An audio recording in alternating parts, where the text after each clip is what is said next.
23 नवंबर 2021 की एक और आ गई। और अगर मेरा ख्याल है जिस तरह हम पाकिस्तान से रोज ही कोई ना कोई नाइंसाफी की मुश्किल की बात निकालते हैं, इस तरह इधर भी है। Madhya Pradesh, Dalit man demands wages, gets his hand chopped off by upper caste man.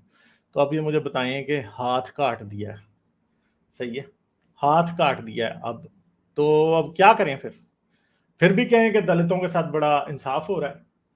मुझे पता है, मैं जब कहता हूँ ना मेरी बातें इनको टुनियों को ज्यादा बुरी लगती हैं। क्यों क्यों लगती हैं? क्योंकि मैं हमेशा ये कहता हूँ कि पाकिस्तान में भी कास्ट सिस्टम एग्जिस्ट करता है।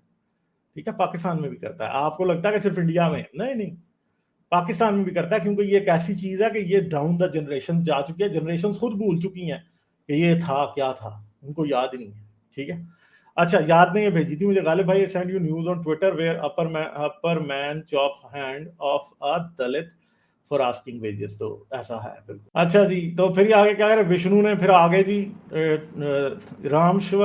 Rameshwar Jagpat, Google your info before you talk, president did visit, so did Narendra Modi, both are from backward caste. हाँ, उन्होंने विजिट तो किया था, पर उनके साथ उधर हुआ था जो, वो अब एक अलग बात है। ठीक है, लाइक, शेयर और सब्सक्राइब करना मत भूलें। इसके साथ साथ आप मेरे चैनल को पेट्रियन पर सपोर्ट कर सकते हैं। पेट्रियन का लिंक वीडियो की डिस्क्रिप्शन में है।